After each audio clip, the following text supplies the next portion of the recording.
มาทานได้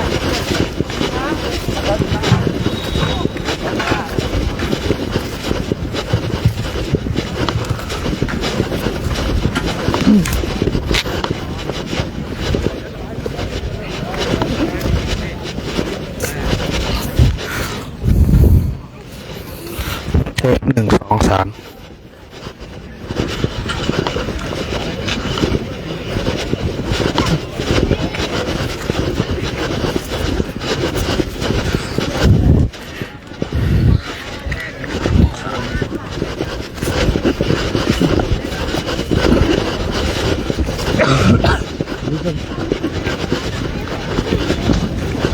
เอาเลยได้ถ้าเขาเอาเลยนะอันนี้ไก่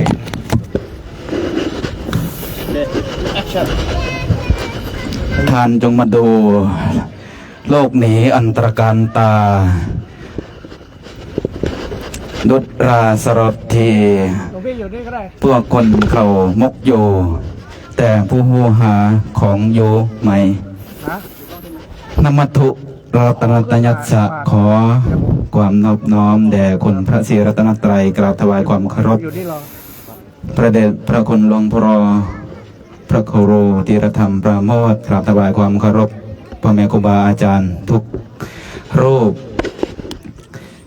ขอนับถือน้องสมณเณรแม่ชีอุบาสกอุบาสิกาทุกท่านครับสุขสวัสดีช่วงสายๆวันนี้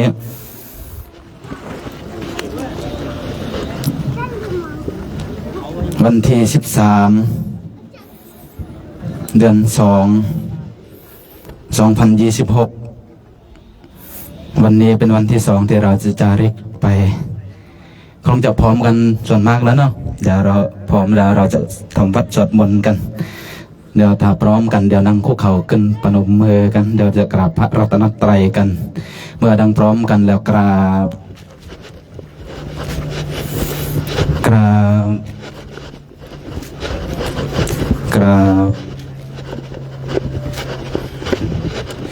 บขอโอกาสคณะสงฆ์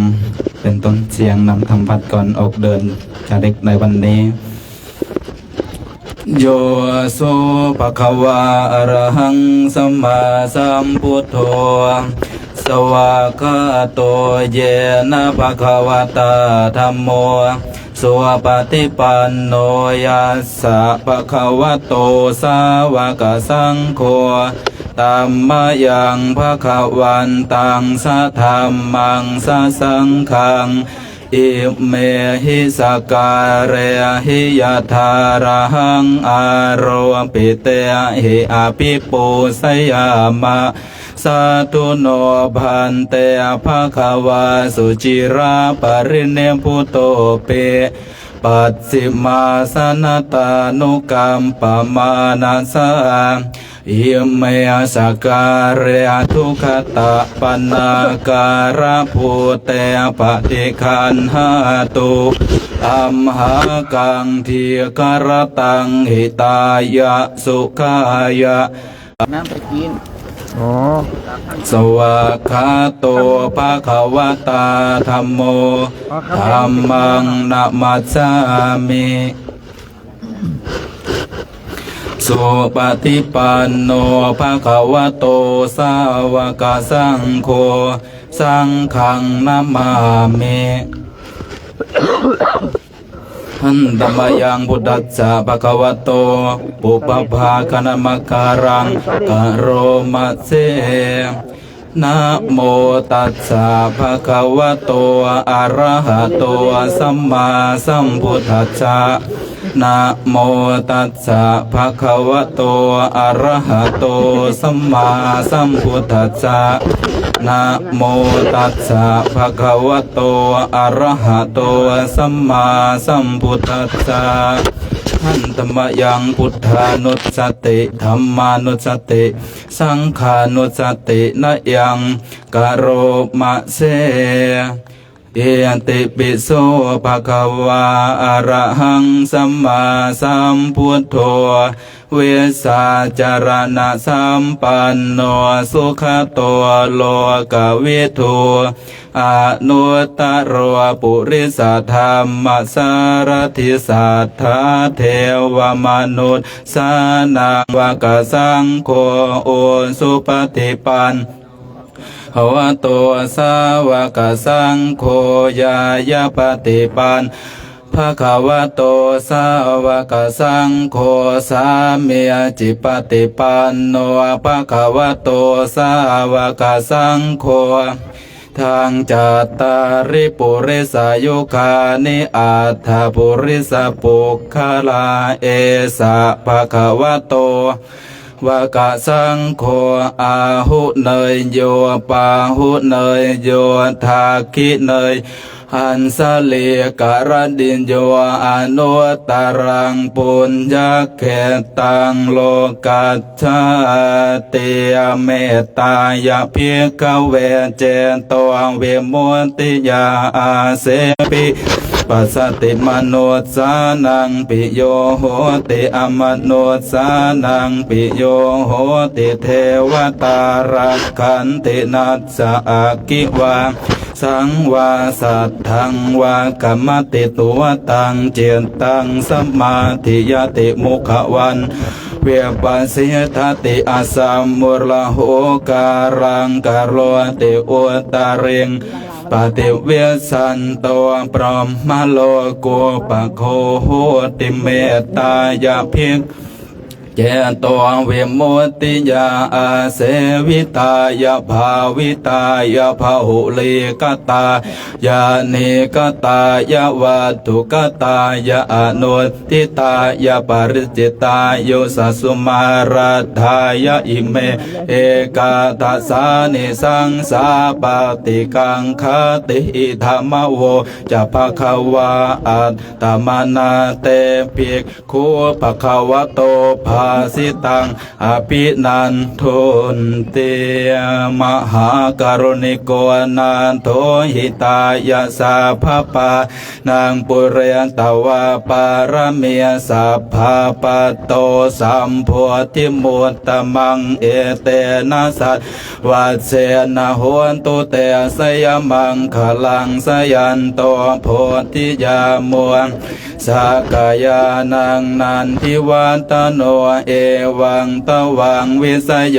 โหหิสยันสุสยมังคะเลอปาราสิตาลังเกเสียเสปัทวิโปกะเรอภิเสเกสาภพุทธานังปัตตัวปโมทติสุนกรรมังปัทคินังปัทคินังมโนกรรมังปเนติเตปัทคินานิกาตวานลพันตเตอาทักขิเนปวัตุสัพพมังคลังรักขันตุสัพพเทวตาสัพพพุทธานุภาเวนัสธาโสธิภวันตุเตปวัตุสัพขลังรักขันตุสัพพเทวตาสัพพธรรมานุภาเวนัสธาโสธิภวันตุเตมภวันตุสัพพมังควันตุเตหันตมายังเมตตาปรนังกโรมะเสสัพเพสัตตาอเวราโหนตุขอสัพพสัตว์ทั้งหลายทั้งปวงที่เป็นเพื่อนทุกข์เกิดแก่เจ็บตายด้วยกันทั้งหมดทั้งสิ้นจงเป็นสุขเถิดอย่าได้มีเวรต่อกันและกันเลยอัพพยาปัจจาโหนตุจงเป็นสุขเถิดอย่าได้พยาบาทเบียดเบียนซึ่งกันและกันสุขกายสุขใจรักษาตนให้รอดพ้นโทษเวรภัยอันตรายทั้งปวงจงทุกทั่วหน้าเถิดกะตังปุญญาภะลังไมหังสัพเพภาคีภวันตุเต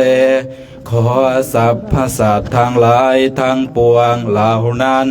จงเป็นผู้มีส่วนได้เสวยผลบุญที่ข้าพเจ้าทั้งหลายได้บำเพ็ญแล้วนี้เถิดกราบพร้อมกัน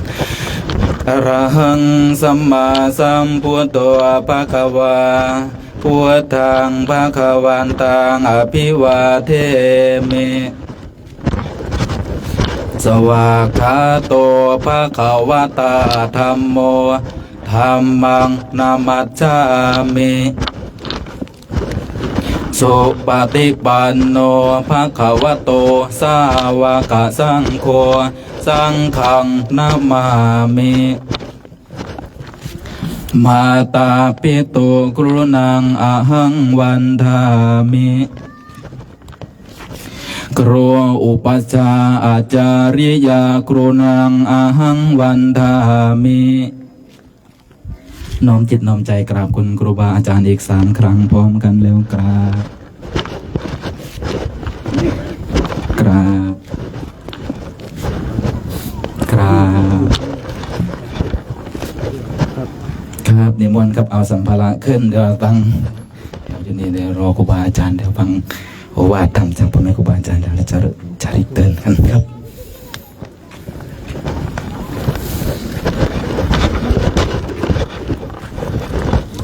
โหลด1 2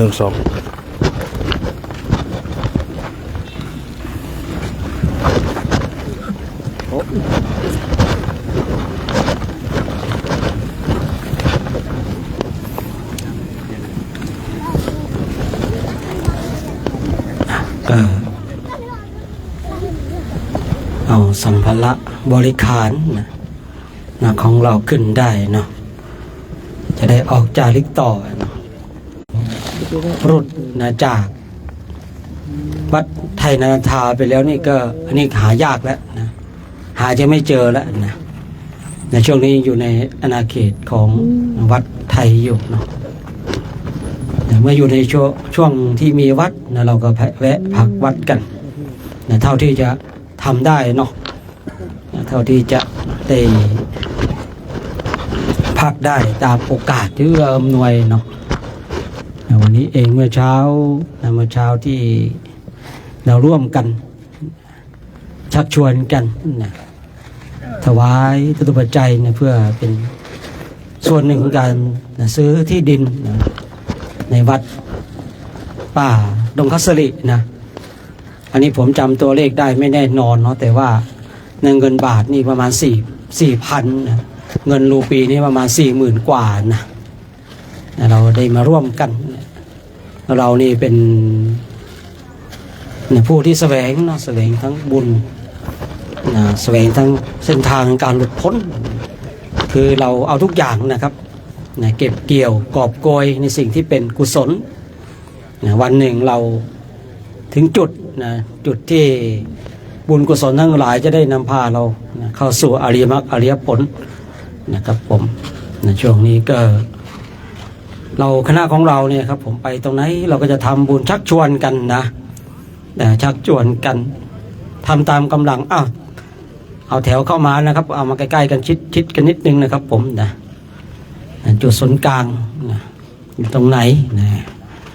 ะครับผมตอนนี้พระเดชพระคุณหลวงพ่อได้เดินมาเข้ามาแล้วนะเดี๋ยวเราก็จะได้ออกรับฟังโอวาทจากพระเดชพระคุณหลวงพ่อกันนะต่อไปก็จะเริ่มการจับผิดนะ เรื่องการจับผิดใครยืนไม่ตรงอย่างเงี้ยนะเพราะว่าตอนเย็นไม่ได้ยินเสียงสวดมนต์เนี่ยรู้สึกนอนไม่ค่อยหลับนะครับเดี๋ยวต่อไปก็จะเริ่มจับผิดนะมีการจับผิด ครับครับนิมนต์นะครับต่อไปเราก็จะได้รับฟังโอวาทจากพระเดชพระคุณหลวงพ่อเนาะ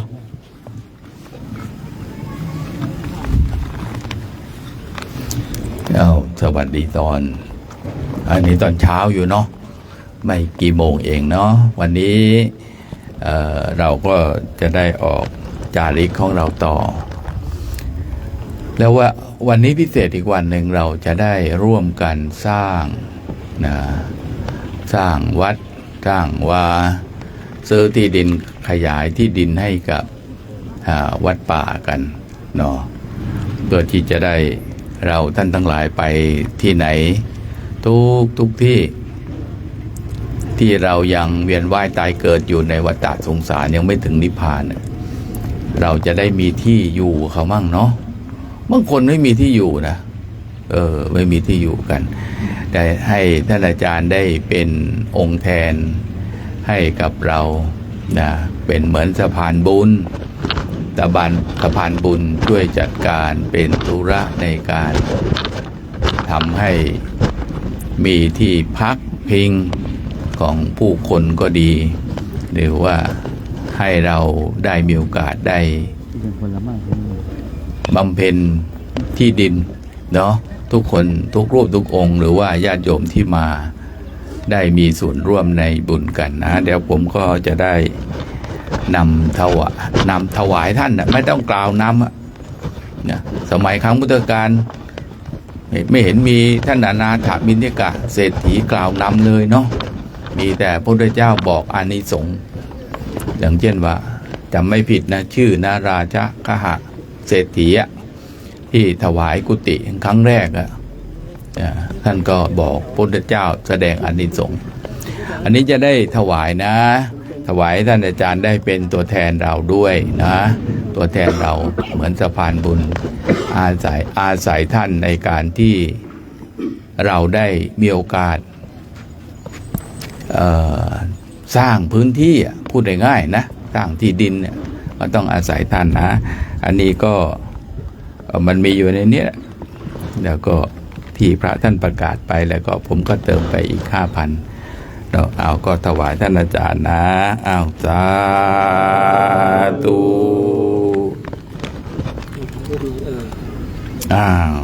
สาธุคุยกับพระหน่อยไหมได้ครับเดี๋ยวฟังท่านอาจารย์สักหน่อยกราบว่าพระขอโอกาสพ่อแม่ครูบาอาจารย์ทุกรูปนะขออนุโมทนากับคุณแม่ชีกับญาติโยมที่มีจิตใจเลื่อมใสในการเดินตามรอยบาทพระศาสดาสถานที่ทุกจุดที่พระเดชพระคุณหลวงพ่อพาก้าวเดินคือการเดินตามแนวองค์สมเด็จพระสัมมาสัมพุทธเจ้าเราลูกตถาคตเท่ากับสร้างบำเพ็ญตบะบารมีทานบารมีศีลบารมีให้เป็นตบะไว้ให้เต็มเปี่ยมในการเดินตามรอยบาทพระศาสดาเรามาถึงที่สถานที่ของจริงเดินตามรอยเส้นทางจริงของพุทธองค์เป็นมงคลอันสูงสุดของเราครั้งหนึ่งในชีวิตน้อยที่จะมีโอกาสได้มาเดินธรรมญาตราคณะสงฆ์หมู่ใหญ่แบบนี้ก็ขาดตกบกพร่องประการสิ่งใดอาตมาก็ก้าวกับผมก็ขอโทษขออภัยสถานที่วันนี้ก็เท่ากับเราได้มามองไปหลังภูเขาก็เป็นสถานที่พระพุทธเจ้าบำเพ็ญทุกขกิริยาอยู่ที่นี่ถึง6 ปีเราก็ได้มาพักคืนนึงเท่ากับเป็นราตรีนึงก็เป็นมงคลอันสูงสุดของคณะสงฆ์หมู่ใหญ่ได้มาเห็นสถานที่ได้เจอสถานที่พบก็เป็นบรมสุขของชีวิตอาตมาภาพก้าวกับผมก็ขอบารมีคุณพ่อแม่ครูบาอาจารย์ขอให้บุญกุศลในการบำเพ็ญตบะบารมีเดินธุดงค์ในคณะสงฆ์หมู่ใหญ่ครั้งนี้ก็ขอให้ปรารถนาสิ่งใดหวังมรรคจนได้บรรดลผลจนได้บรรดาลพระนิพพานจงพันสำเร็จหากแม้เวียนว่ายตายเกิดในวัฏฏะสงสารก็ขอให้บำเพ็ญเกิดพบใดชาติใดให้เจอพุทธศาสนาได้สืบทอดพุทธศาสนาสืบต่อไปสาธุครับ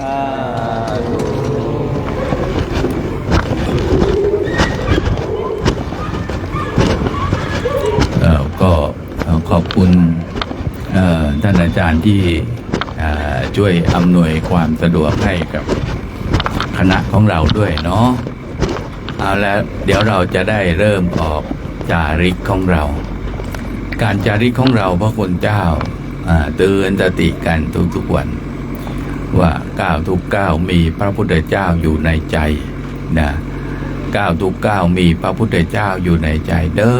นของเราไปเนี่ยเดินบริกรรมภาวนาเจริญพุทธคุณท่านจะมีโอกาสในการเจริญพุทธคุณในถิ่นดินแดนของพระพุทธองค์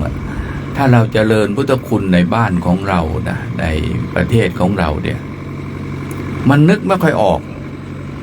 แต่ที่ตรงนี้พระพุทธเจ้าเคยอยู่ประทับที่ตรงนี้เคยแสดงปฐมเทศนา ที่ตรงนี้เคยแสดงธาตุวางขันเป็นครั้งสุดท้าย ที่ตรงนี้เคยสถานที่ที่เคยถือกำเนิดเกิดขึ้นมหาบุรุษเอกของโลกเกิดขึ้นที่ตรงนี้พอนึกแล้วมันจะเกิดขึ้นชัดเจนให้พระคุณเจ้าระลึกอยู่ในใจว่า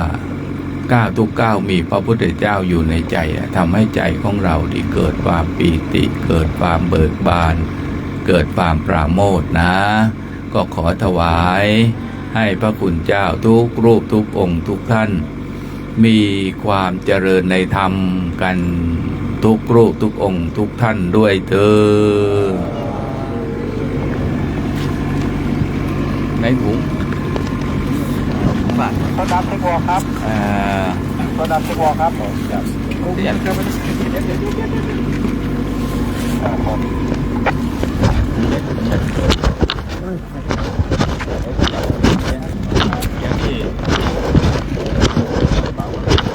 ได้ไหม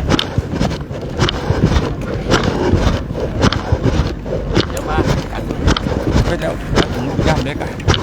มันนี่ต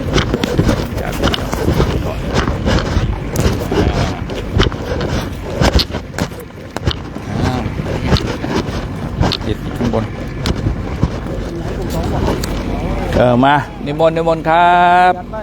อ้าวสาธุสาธุอ้าวสาธุนะสุขีดีมะนะสุกติไปไม่ต้องไป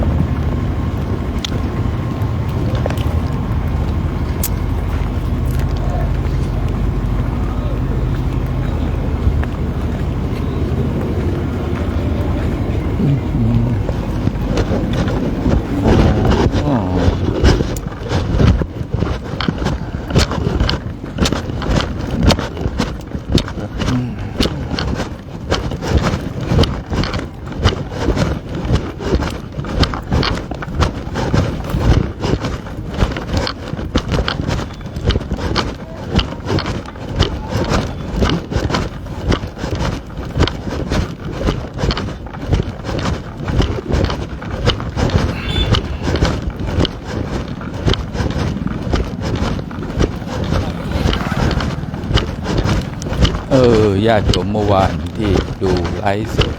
เนาะผ่านลงมาตลาดขยา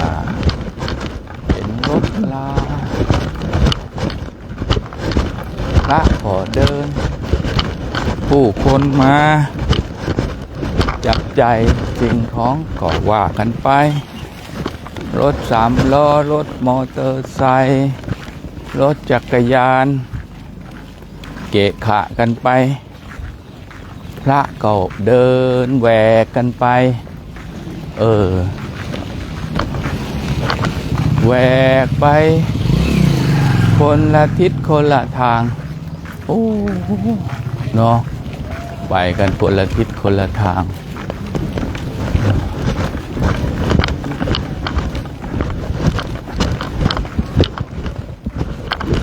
ไปคนละทิศคนละทางทำไมก็ไม่พักที่ตรงนี้นะอย่าให้พักไม่ได้โชคเพราะว่ามีคนมาวางกับระเบิดไว้ระบาดเยอะได้ใช่กับระเบิดน่าจะเยอะหรือว่าต้องให้คนมาเซอร์เวย์ก่อน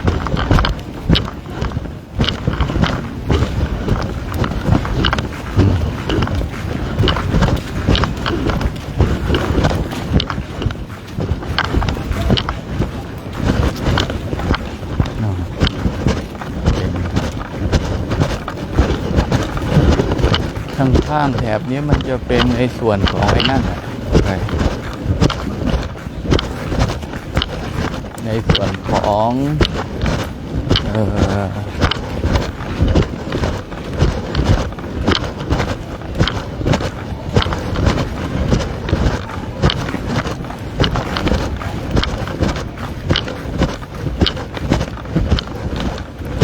ที่พระพุทธองค์บำเพ็ญทุกขกิริยากันโอ้เดี๋ยวนี้คนคึกคักเยอะเพราะว่าโรงเรียนข้างๆเป็นของชาวโกเลียหรือเก่าอ่ะคุณเก่าโรงเรียนเก่า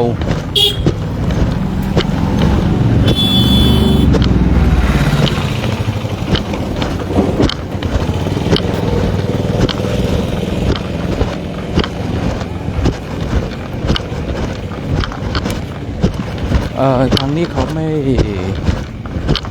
รถนะรถกับผู้คนนี่เขาก็ไปกันคนละมุมบางท่านว่ามาอินเดียแล้วทำไมเขาต้องบีบแตรดังจังเลยบีบกันจังท้ายรถบางคันอย่าง10 ล้อเนี่ยก็จะบีบเป็นฮอนพิษอย่างนี้เพราะว่าต้องการให้ทุกคนต้องระมัดระวังกันให้ได้ขับรถไปอะไรไปก็ระมัดระวังกัน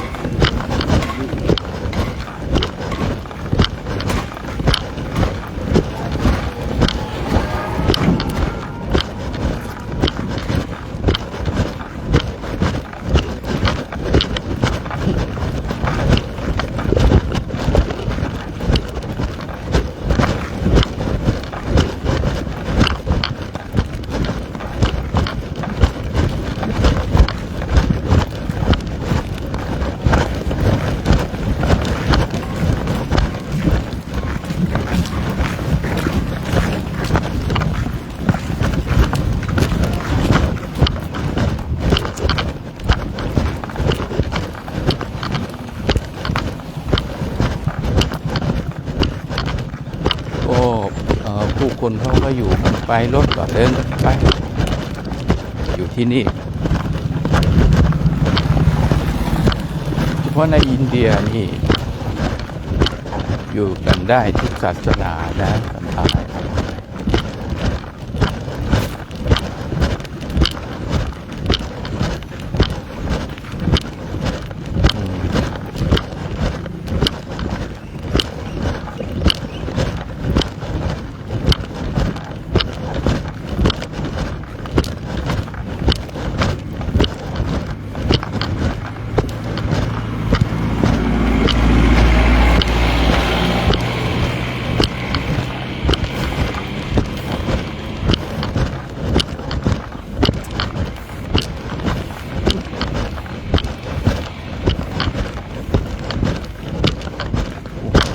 วันเอเบก้าลูก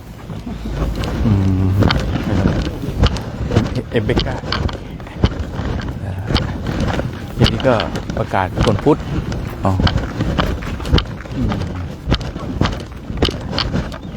นี่บ้านคนรวยอะเนี่ยหัวอยู่นะบ้านคนรวยครับน่าเห็นไหมฝาเนี่ยไม่ต้องเชื้อเพลิงหุงข้าวผนังไม่ต้องทาสีได้ประโยชน์เนี่ยเนี่ยได้ประโยชน์นี่บ้านบัว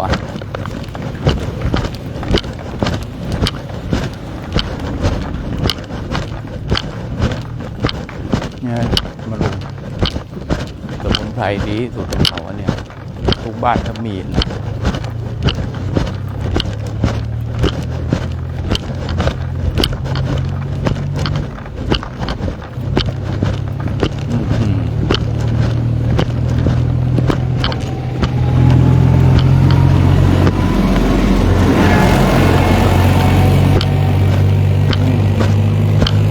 เนี่ยบ้านดินไปสร้างแม่กุฏิบ้านดินบ้านดาวเคยคิดกันพักเนี่ยถ้าดีนะถ้าดีผมทำเลยก็เห็นอย่างนี้ดูสภาพเลยอยู่ไม่นานไงได้สัก10 ปีอะไรพวก20 ปี ต้องดูแลตลอดนะนี่แหละนี่ต้องดูแลต้องนั่นผมข้างแรงนะ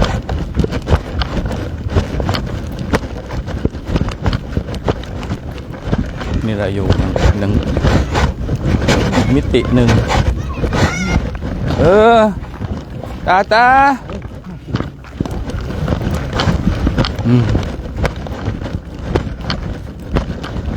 พุทธศาสนามาต้นไม้ขึ้นเลยครับเขาจดไปทุกต้นนี่จดไปทุกต้นแล้วชาวบ้านเขาตัดไม่ได้เขาเจ้าหน้าที่เขาเจ๊ห้ามหายสิหายก็ชาวบ้านรับผิดชอบผู้ใหญ่บ้านน่ะเหมือนบ้านเดาเขาเหมือนกับผู้ใหญ่บ้านก็มันมีน้อยอะโชคเอ้ยใช่ไหม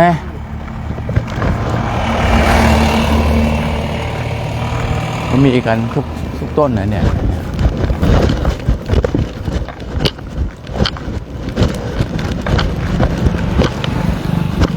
แต่ว่าถ้าไปตัดกิ่งแต่งกิ่งได้เอากิ่งมาทำเป็นไม่ได้แต่แต่งกิ่งได้เอาใบมาให้ต้นนั่นให้วัวกินได้ให้แพะกินได้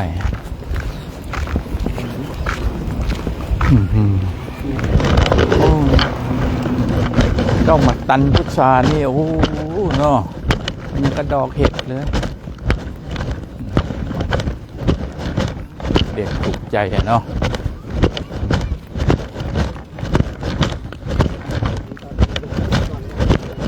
น่าเชื่อ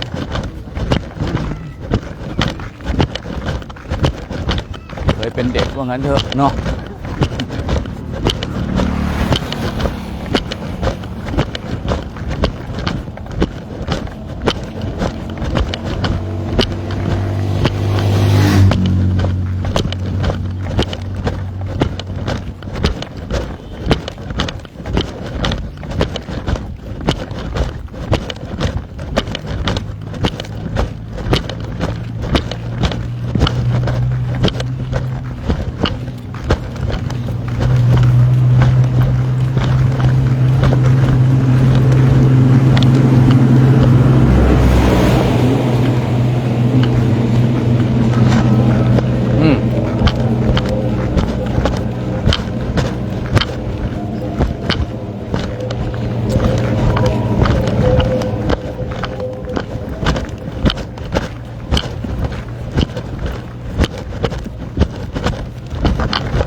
ใครว่าอินเดียเขาอยู่ลำบากขนาดรถตักทรายยังเปิดเพลงฟังดังเลยเนาะ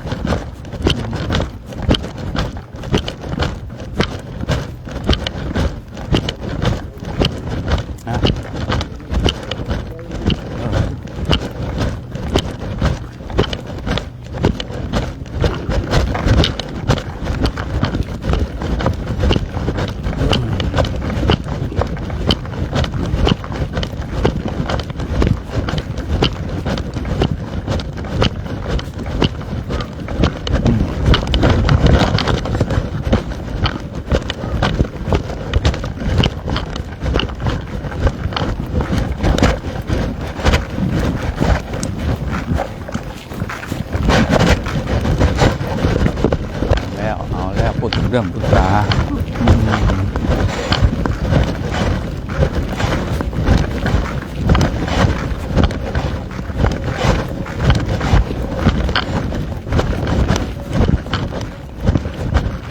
วันนี้เดินธรรมชาติเลยเนี่ยเนาะ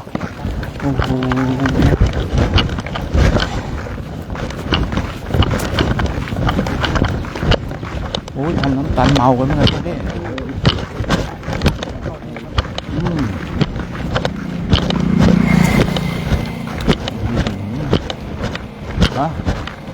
พวกเรานี่สำรวมจังเลยเนาะเห็นน้ำตาลเมา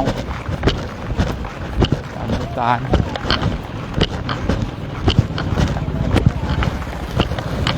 โอ้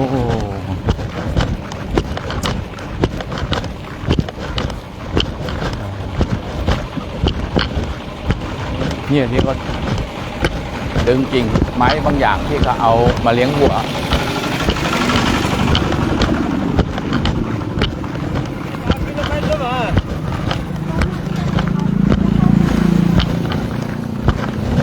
มันมีจริงๆเว้ย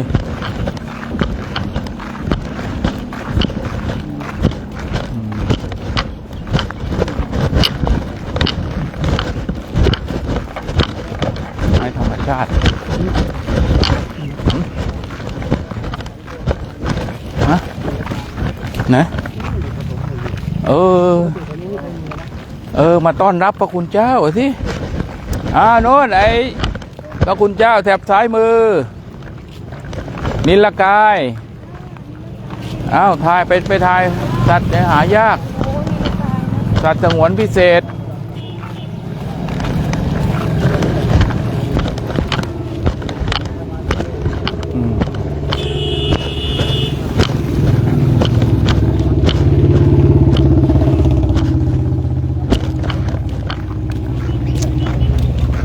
ไอ้นี่ลิงนิลกาย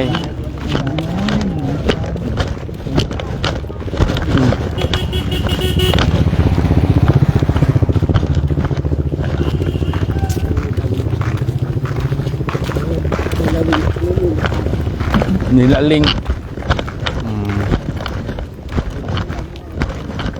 นิลกายมาต้อนรับโน่นนะมาอยู่ที่นั่นนะ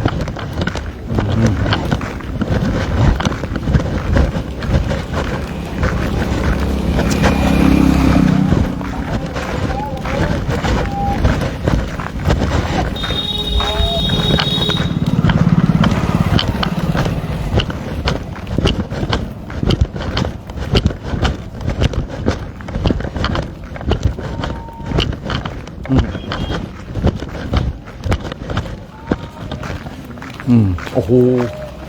มาตันกำลังสุกเลยโชค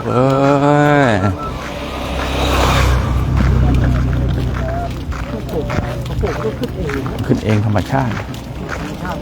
แบบบ้านเราอะ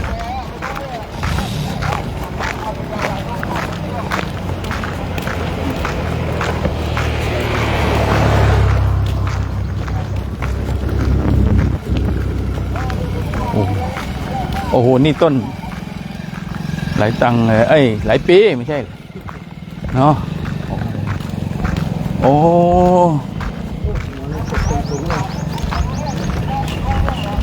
อันนี้อุตสาหกรรม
ดูทั้งหมดแล้วไม่สูงเท่าไหร่นะโชคเนาะโอ้โห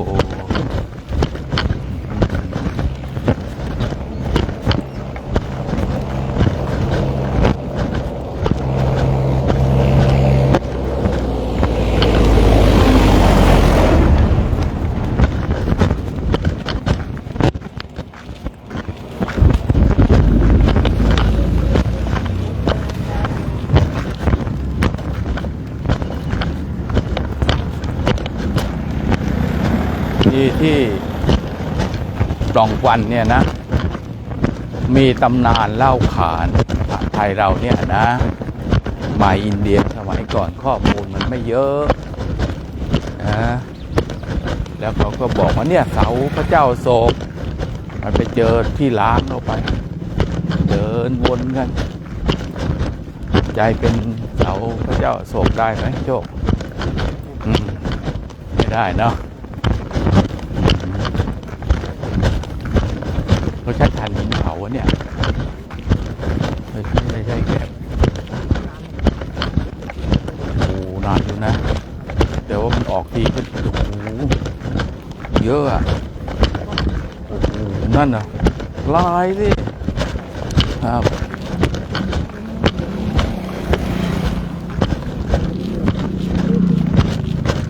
เบื้องหลังตึกกันเนี่ย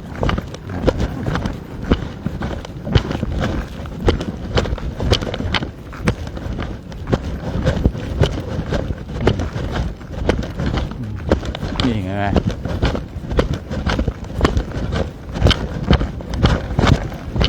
นี่ไปซื้อดินมาขายแน่รถก็ใหม่เอี่ยมเลยโชคเนี่ยนะ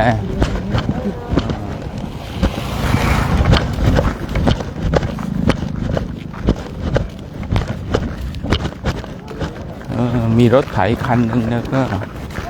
ปาโทมีรถไถคันก็ไม่ธรรมดาแล้ว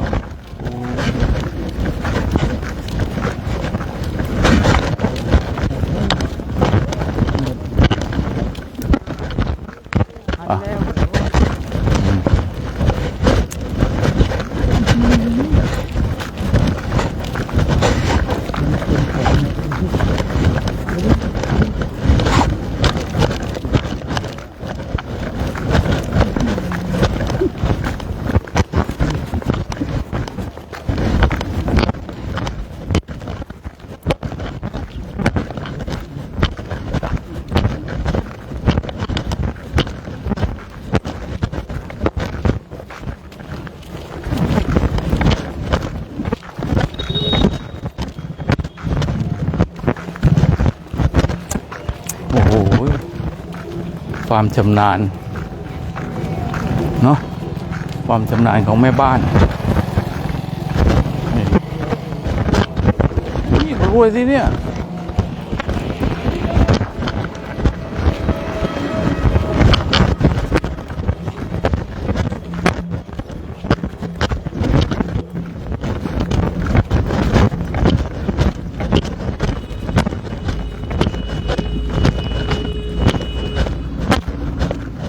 เขาอยู่สบายนะโชคเขาอยู่สบายอยู่บ้านคุณอย่าไปคิดว่าเขาลำบาก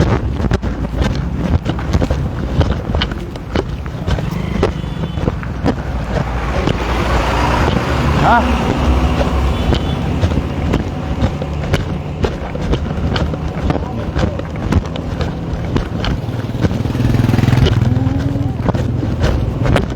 ต้องอาศัยวัวเนาะ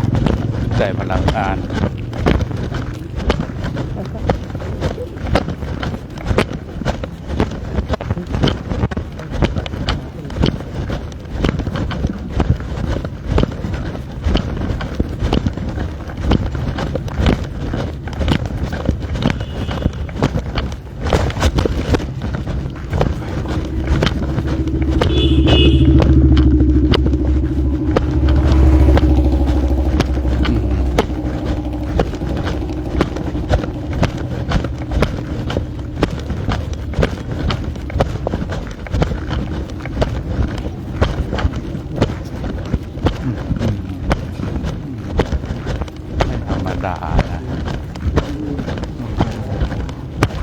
โรงเรียนต้องบอกครูวิทย์กั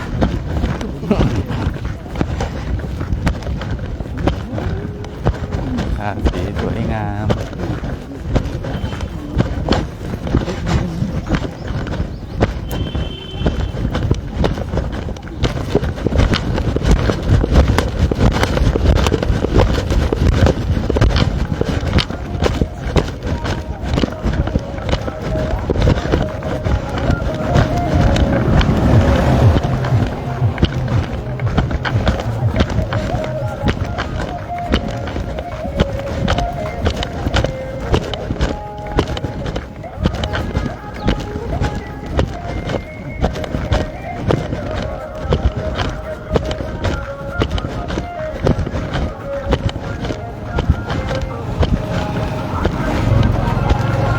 อืม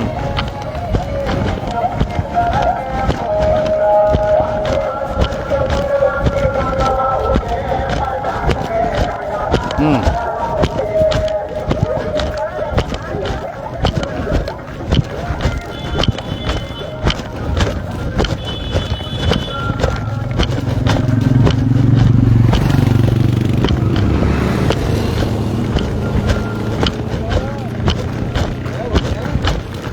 อืม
อืม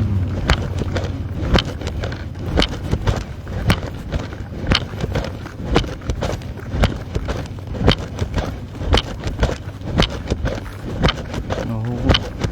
อย่างนี้เขาเสียค่าไฟกันแล้วนะมีมิเตอร์นั่นแหละเมื่อก่อนไม่เสียค่าไฟนะเนี่ยอันนี้เขาก่อนเขาซื้อแล้วเจ้าของซื้อใหม่อันนี้ซื้อใหม่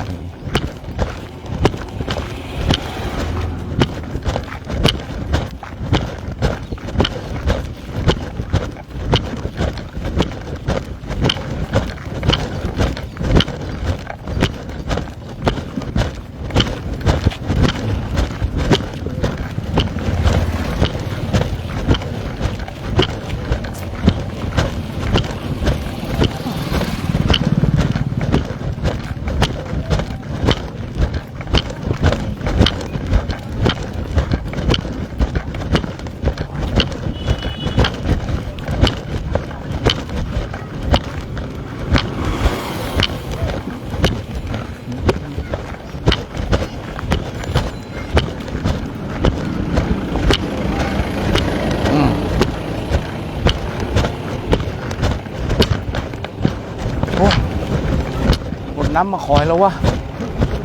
ฮะโอเครถน้ำมาคอยแล้วตูวิทย์ไปไหนวะบอกว่าตูวิทย์มันรับพ่อนะเว้ย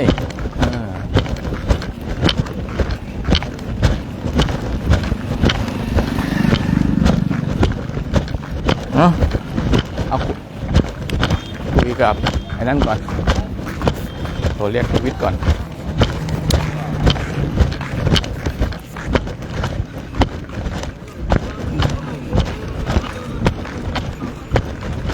อยู่ตรงไหนเนี่ยอยู่ข้างหน้าปะ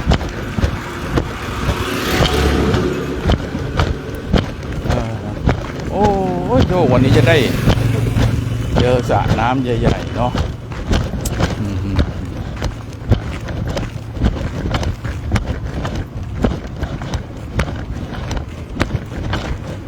เจอสระน้ำใหญ่ๆโอ้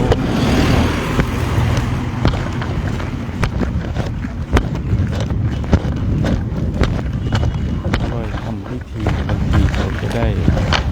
ที่เขาแห่เทพเจ้าบ้างอะไรบ้างก็มาเพราะว่าน้ำนี่ต้องเป็นสื่อสำคัญการเข้าถึงเทพเจ้านะถ้าเราคิดในมุมอีกมุมหนึ่งให้ทุกคนนะช่วยดูแลน้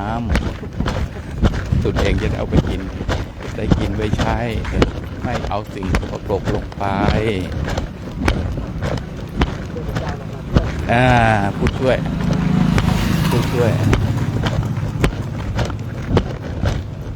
เทพเจ้าไปช่วยกันไป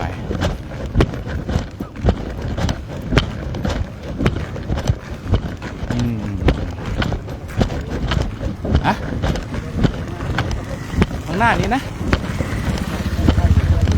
หน้าไหนเหรอ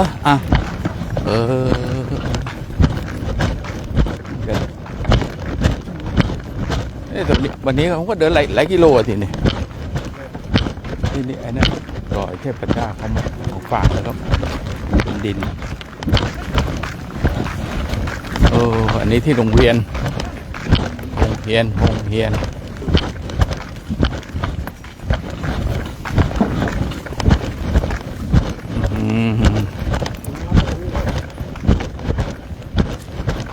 รัด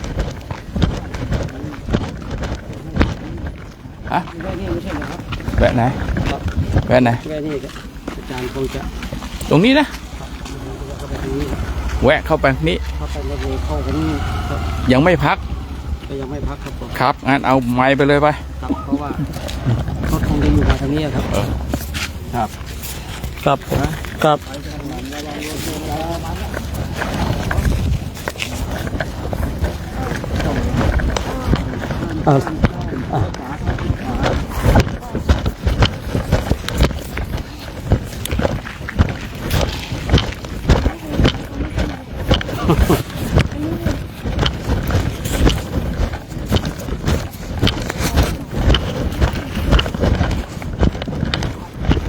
ญาติโยมเนาะ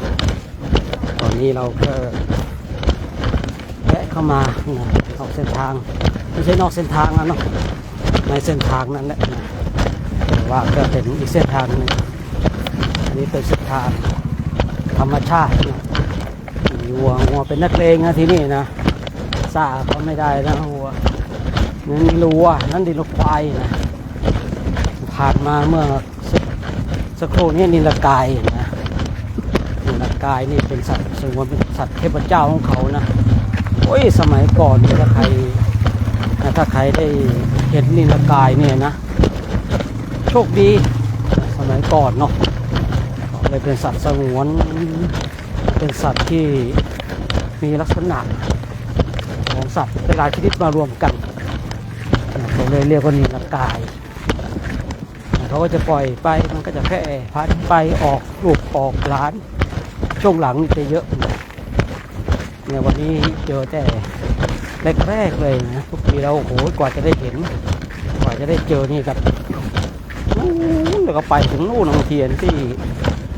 ทางไวสาลีกุสินาราจะเข้าเขตทางเนปาลนู่นนะนี่เราก็เจอผ่าดงฝุ่นแล้วญาติโยมนะผ่าดงฝุ่นแล้วนี่เราเรื่องสัญญาณอินเทอร์เน็ตญาติโยมก็ต้องทำใจนิดนึงนะเพราะว่าบางทีมันก็อย่างว่าแล้วเนาะบางทีก็ดีบางทีก็ไม่ดี ก็ทำใจเอาก็แล้วกันนะสัญญาณอินเทอร์เน็ตเนาะพยายามที่จะถ่ายทอดให้ญาติโยมได้เห็นทำเป็นอยู่การจาริกของคณะพระธุดงค์ของเราเนาะตอนนี้เราก็จะมุ่งสู่กรุงราชคฤห์นะในกรุงราชคฤห์นี่ก็มีเรื่องราวมากมายแต่ก่อนที่จะถึงกรุงราชคฤห์นี่เราก็จะถึงสวนตาลหนุ่มก่อนคือไปถึงสวนตาลหนุ่มแล้วก็เข้าสู่กรุงราชคฤห์ทางประเทศจีนเขาเรียกราชกี้เขาออกคำว่าคฤห์ไม่ได้ราชคฤห์เนี่ยเขาเลยเรียกราชกี้แล้วก็ในกรุงราชคฤห์เนี่ยก็มีเรื่องราวมากมายเช่นมีกุฏิพระเจ้าอยู่บนภูเขาพิจิตรแล้วก็มีพระสูตรหลายพระสูตรด้วยกันที่เกิดขึ้นเนาะมากเหลือเกินนะแล้วก็เป็นสถานที่ที่พระเทวทัตได้ลอบทำร้ายพระพุทธเจ้าด้วยนะโน่นนะอยู่บนภูเขาพิจิตรโน่นนะเราก็คงใช้ระยะเวลาเดินอีกวันนี้พรุ่งนี้ถึงสวนตาลหนุ่มสวนตาลหนุ่มที่พระเจ้าพิมพิสารออกมารับเสด็จมาพบเจอพระพุทธเจ้าของเราพร้อมกับบริวาร11พุทธทางไหนตรงนะ11พุทธนี่เราก็จะไปคือเรามาเดินตามรอยบาทพระศาสดาอย่างแท้จริงเลยหลังจากที่เราไปที่สวนตาลหนุ่มแล้วเราก็จะเข้าสู่กรุงเมืองราชคฤห์นะมีประตูมีป้อมปราการมีภูเขาทั้ง5เราไปคุยกันวันนี้ก็เกินคือที่เกินตรงที่ให้ญาติโยมได้รู้ว่าเรากำลังเดินตามรอยบาทพระศาสดาถ้าเราตัดในข่าวที่พระองค์ได้ตรัสรู้แล้วพระองค์ก็ไปสู่พาราณสีเนาะเมื่อพระองค์เข้าสู่พาราณสีแล้วพระองค์ก็กลับมาทางนี้นะกลับมาทางแม่น้ำเนรัญชราทางนี้เข้ามาทางนี้พอเข้ามาทางนี้ก็มาแสดงธรรมกับดินสามพี่น้องแล้วก็พาไปที่สวนตาลหนุ่มจะพาเป็นสามพี่น้องเนี่ยผมบริวารแล้วก็ไปที่สวนตาลหนุ่มพอสวนตาลหนุ่มก็สู่ทางกรุงราชคฤห์นะแล้วก็จะได้รับแห่งแรกในพุทธศาสนาวัดเวรุวันเนี่ยเราเดินตามรอยบาทพระศาสดาอย่างแท้จริงเลยนะโอ้โหนี่เขาดูอะไรกันก็ไม่รู้เนี่ยโอ้ยลูกแพะลูกแกะตกบ่อน้ำลูกแพะลูกแกะตกบ่อน้ำตายเลยนะโอ้ตกบ่อน้ำชอบใจนะเจอครูบาวงแล้วชอบใจเลยฝุ่นเหมือนกันนะไปคนเดียวเนี่ยไม่ได้กลับมาแน่ครูบาวงนะมีสาวๆเขานี่โอ้ยยิ้มทีนึงเห็นแต่มันยิ้มก็มองไม่เห็นนะเนี่ยบ้านช่องห้องหอเขาอยู่กันแบบนี้ญาติโยมนี่อันนี้บ้านเขานะบ้านเขามีจานดาวเทียมนะโยมนู่น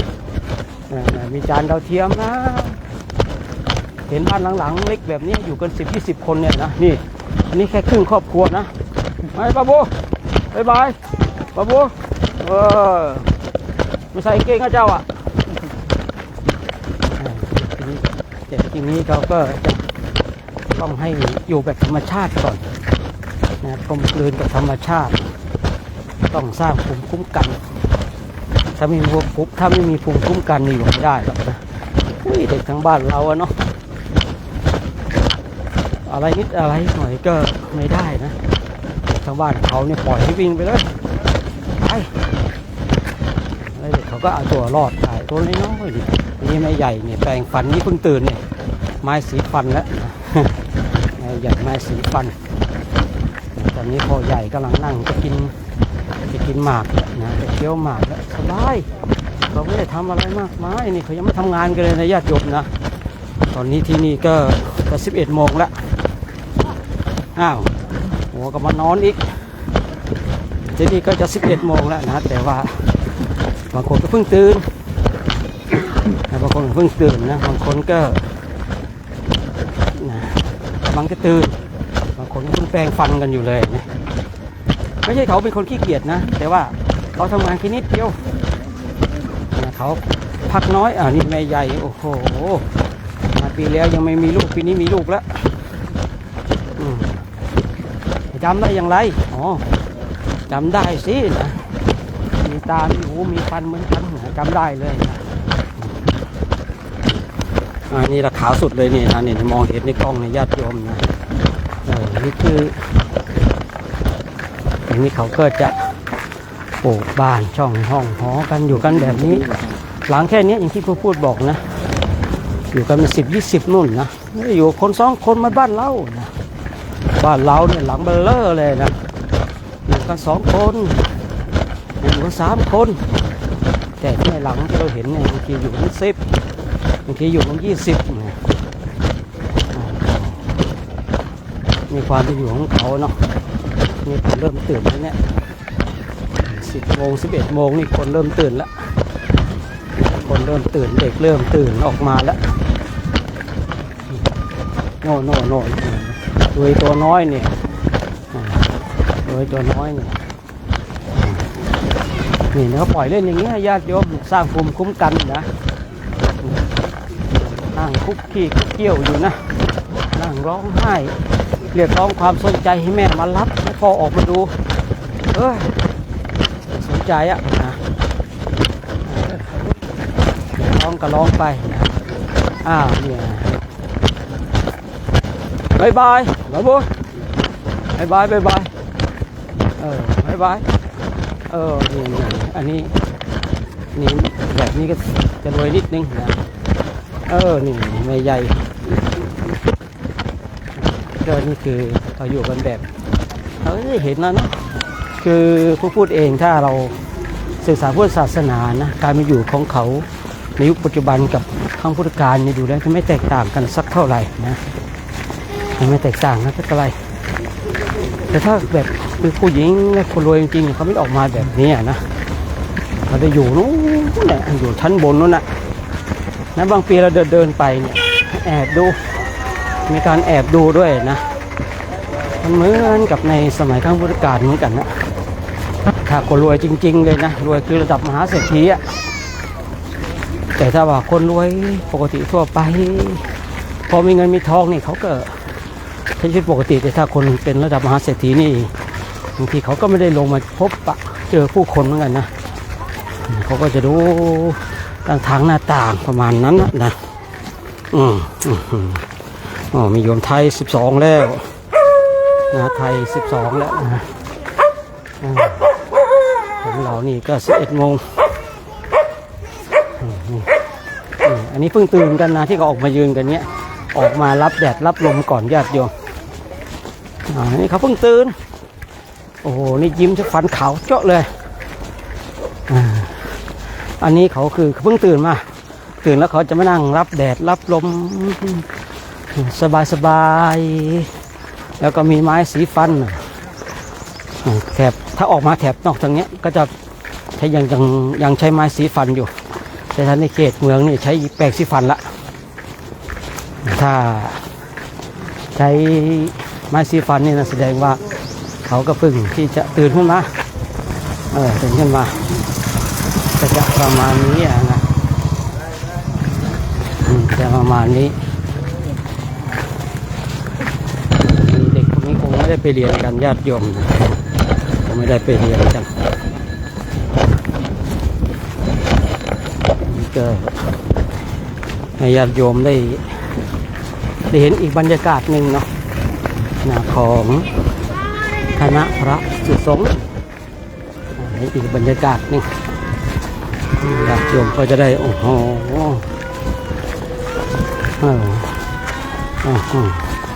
เด็กยังก็ร้องเหมือนคนไทยคนลาวเหมือนกันนะร้องไห้เหมือนกันเลยนะแง่เหมือนกันเลยเวลาพูดไม่เหมือนกันนะร้องไห้ร้องเหมือนกันอะไรเนาะแลนะ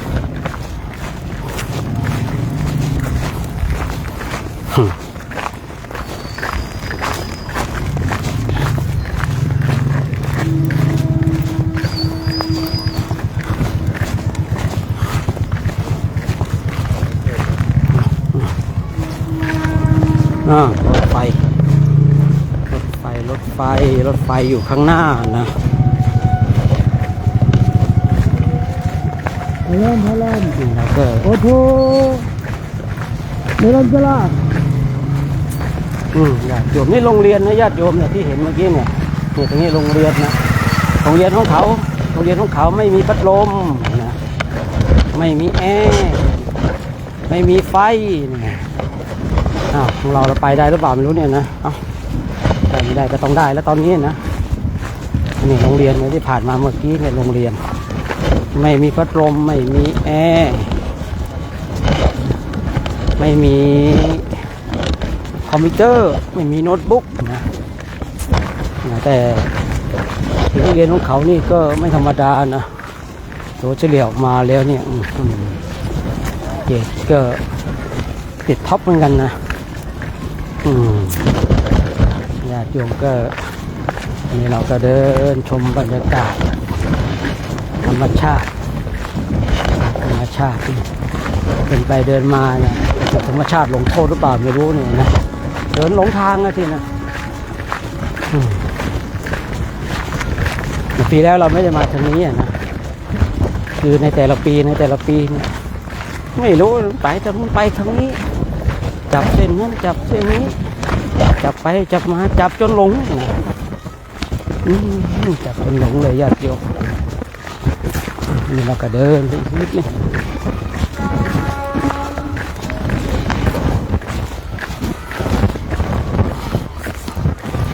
นี่ก็อันนี้มีการซักผ้าการล้างถ้วยล้างชามเขาก็ประมาณนี้เอง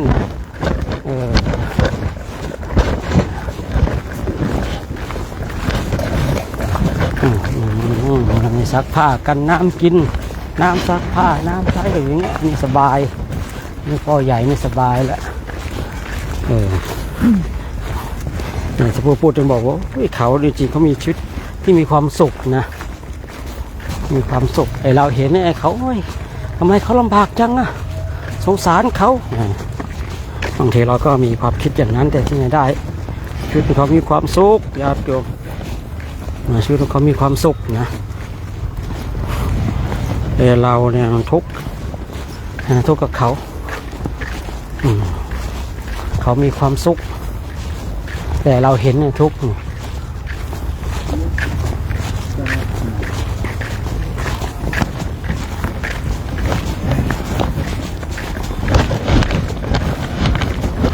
เลี้ยวซ้ายไปนี้ได้ไหมมีทางไหมซ้ายไปเข้าไปได้หรือเปล่ามีอยู่อ่ะมีก็เข้าไปเลยมีอยู่เข้าไปข้างหน้านะไปเลยตามไปนั่นนะไปทางนั้นนะมันมีไปแต่ไปเราเดินในเส้นทางที่ดีที่สุดสำหรับเรานะบางคนบางท่านโอ้ยทำไมไปเส้นทางดีๆไปเดินในเส้นทางที่ดีที่สุดสำหรับเรานี่คือเส้นทางที่ดีที่สุดของเราเลยเนาะอยากดู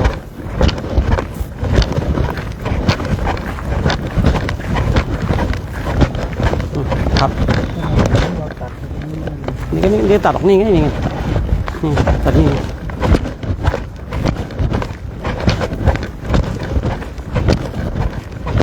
นักเลงก็เดินนำหน้าอะไรมาบอกคอแห้ง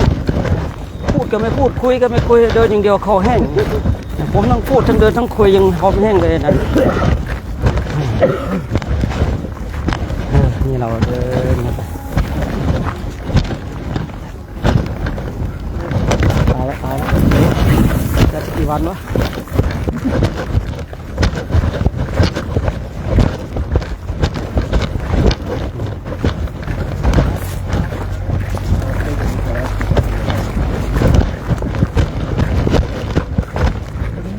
ครับเลี้ยวซ้ายเลยครับ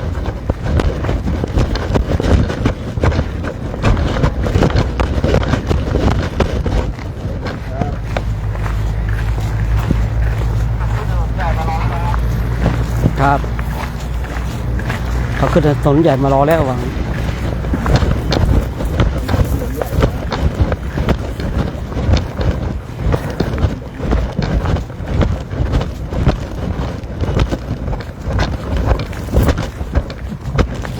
เลย มุ่งตรงไปเลยนะวนไปที่หลักเหลืองๆนั่นนะพี่ยนต์นู่นไปตรงนู้นเลยนะป้ายจราจรนั่นนะมุ่งไปเลย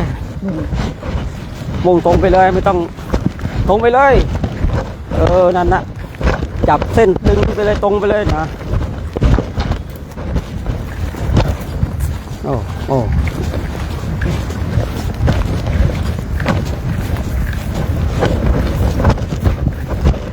ญาติโยมก็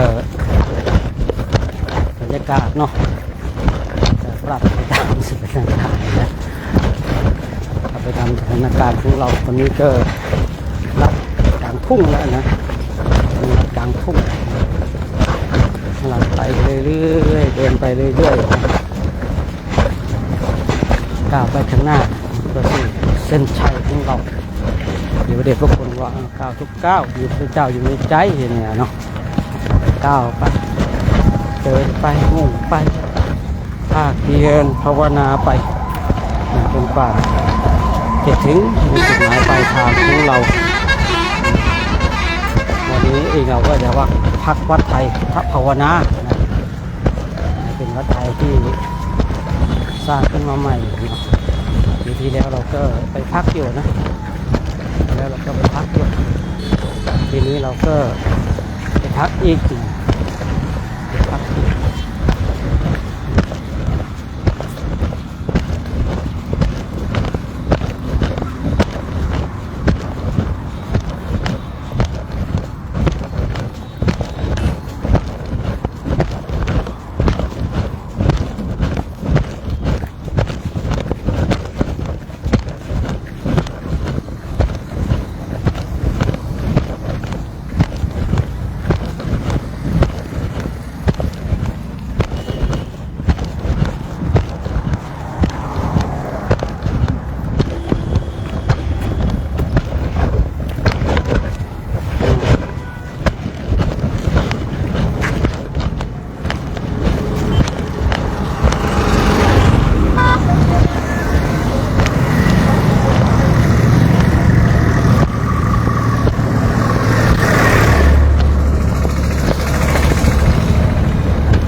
ญาติโยมเนาะ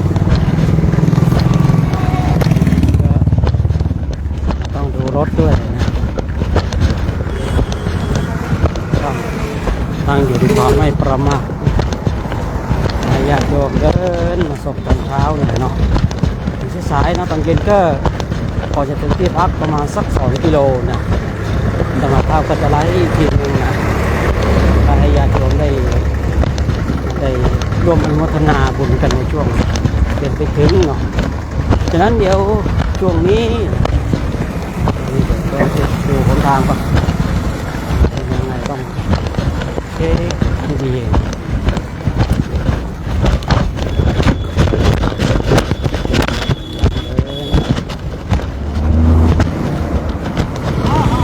ต้องทำใจกับเสียงแตรเขาจนหน่อยเป็นเรื่องปกติของเขา แต่รถยนต์เนี่ย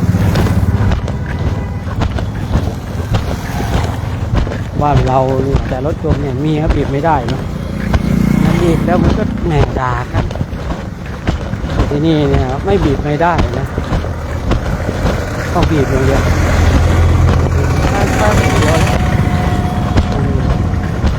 คือบางอย่างเป็นกฎหมายของเขาเลยนะรถต้องบีบแตรเขาทำเอาไว้บีบต้องบีบแตร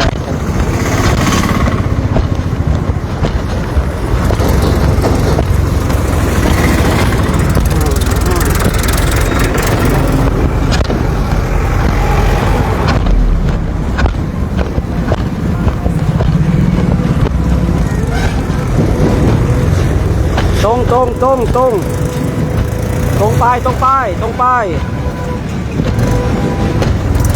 ไปโอ้โหนี่เขตชุมชนญาติโยมนั่นแหละ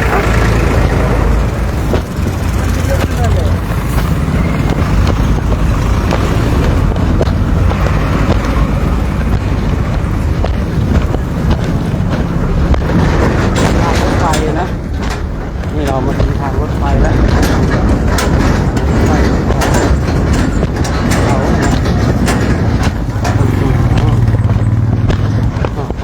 เป็นบรรยากาศอีกบรรยากาศหนึ่งญาติโยมนะญาติโยมไม่มาก็ไม่รู้ว่ามันเป็นอย่างไรนะแต่มาทุกปียังไม่รู้เลยนะบางปีจะเป็นอย่างไรก็ไม่รู้นะในแต่ละปีเจอเรื่องการที่แตกต่างกันออกไป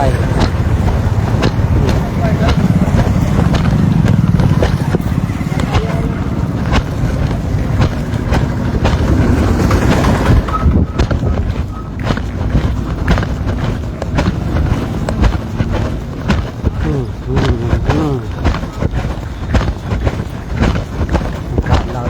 13 โมงแล้วที่นี่11 โมงกว่า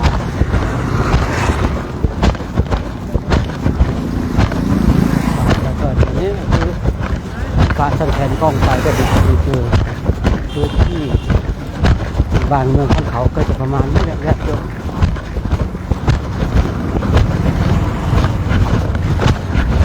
ไปดูเครื่องปั่นน้ำอ้อยหน่อยนะปั่นเครื่องปั่นน้ำอ้อยนี่นะญาติโยม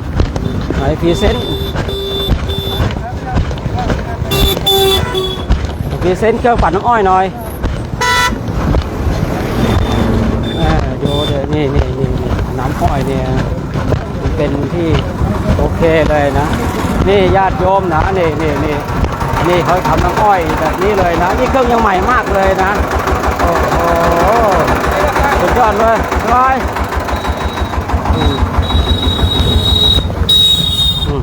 ตอนยึดถังน้ำ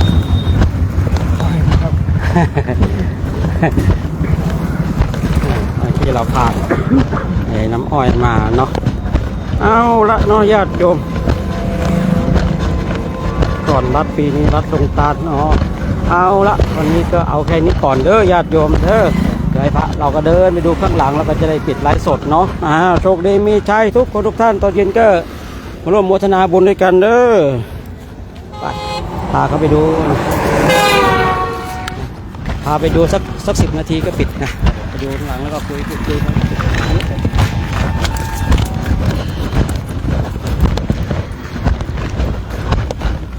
สาธุเจริญพรญาติโยมอยู่ทางบ้านทางเมืองเนาะที่เดินมาเห็นไลฟ์สดในคลิปนี้ฝากกดไลค์กดแชร์กดติดตามไว้นี่ก็คือธรรมจาริกของการจริกธรรมตามรอยบาทพระศาสดาปีที่12วัดดอยเทพนิมิตร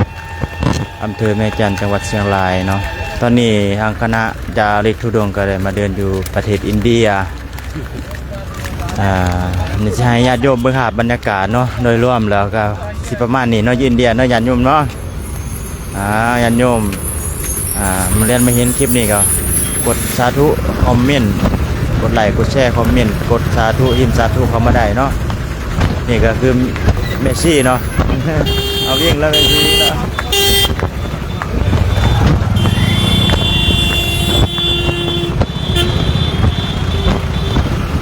เสียงบีบแก่ญ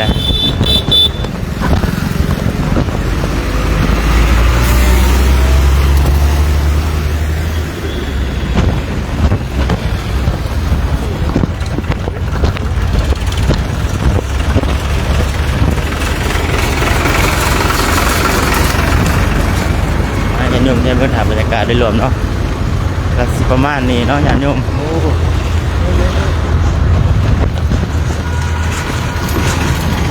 โก้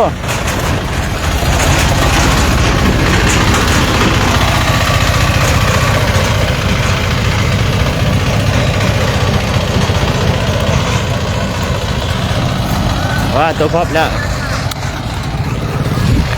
หน่อยให้ค่าญาติโยมหน่อยฮะไอ้วะอาจารย์ใจค่าญาติโยมนิดนึงเอาราคาราคา สวัสดีครับ ตอนนี้ก็ เดินออกจาก ที่พักที่ใกล้ๆกับภูเขาอะไรดงคาคิริมุ่งหน้าสู่แห่งหนึ่งที่ใกล้ๆกันวันนี้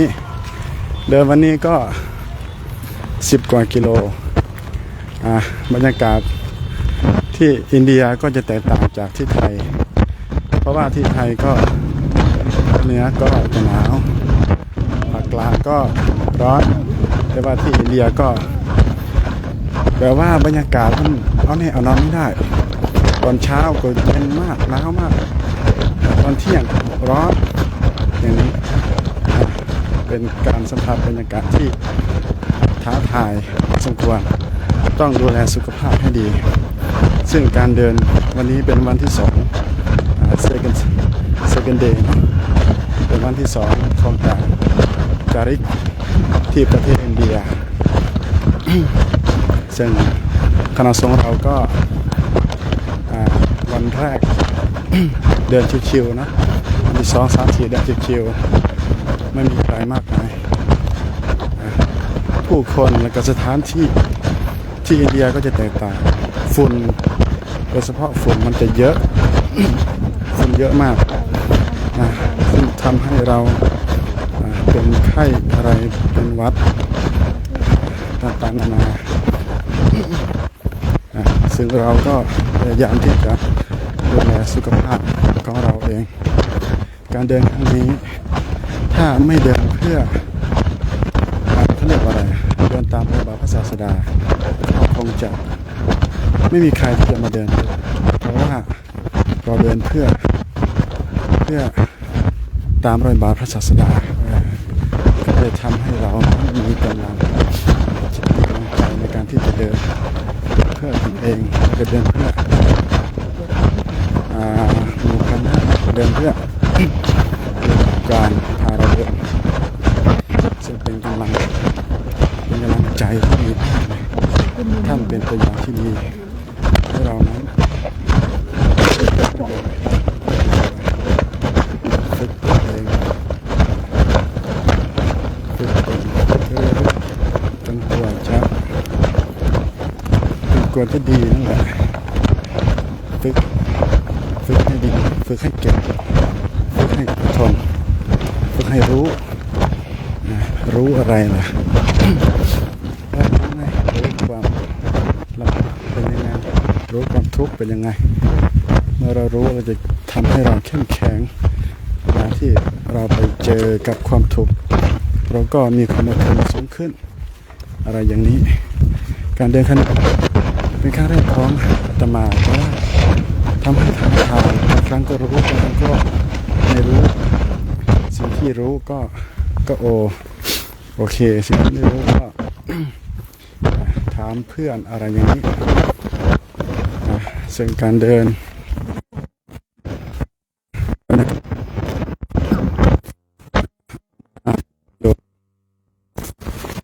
ในการดูไลฟ์สดการเดินการทำดูเฉยๆไม่เป็นประโยชน์ต้องอนุโมทนาทำให้ได้ดูด้วยเผยแผ่ กดไลค์กดแชร์ทำให้มีประโยชน์เผยแผ่เรารู้คนหนึ่งต้องส่งให้คนสองสามสี่ ก็ไม่มีอะไรอนุโมทนากับญาติโยมเด้อสาธุสาธุ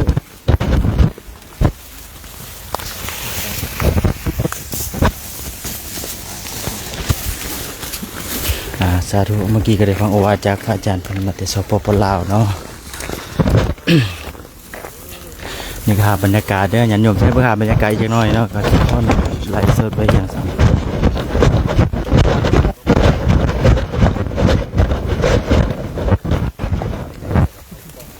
ระเบิดเด้อระเบิดเด้อ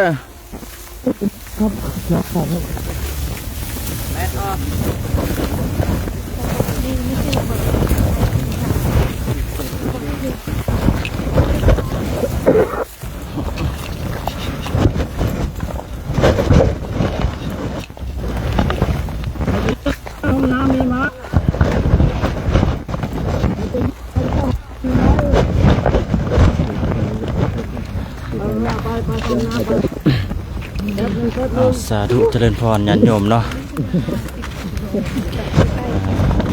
บรรยากาศทางพ่อแม่ครูบาอาจารย์ในโครงการจริกธรรมตามรอยบาทพระศาสดานี่ก็คือเมซี่เมขาวเนาะสาธุมาแต่สปปลาวทางหลังด้านหลังก็เป็นภูเขาดงสิริเนาะญาติโยมเนาะ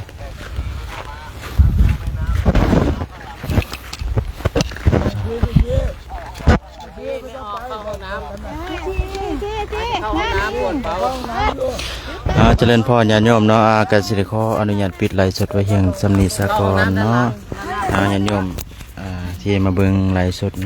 ในคลิปนี้เรียนมาเห็นคลิปนี้ก็ฝากกดไลค์กดแชร์กดติดตามไว้เนาะจะมีการไลฟ์สดอีกหนึ่งเนาะขอไว้สายพรทางญาติโยมที่มาเห็นคลิปนี้ก็ขอให้มีแต่ความสุขความเจริญปรารถนาสิ่งใดก็ขอความมุ่งมั่นปรารถนาเนาะคิดสิ่งประการใดที่สอบประกอบได้ทำเพื่อขอให้สำเร็จสิ่งนี้ทุกคนทุกท่านโดยเถิดสาธุติดตามตอนต่อไปได้ญาติโยมเด้อตอนแรกเด้อจะมีการไลฟ์สดอีกครั้งนึง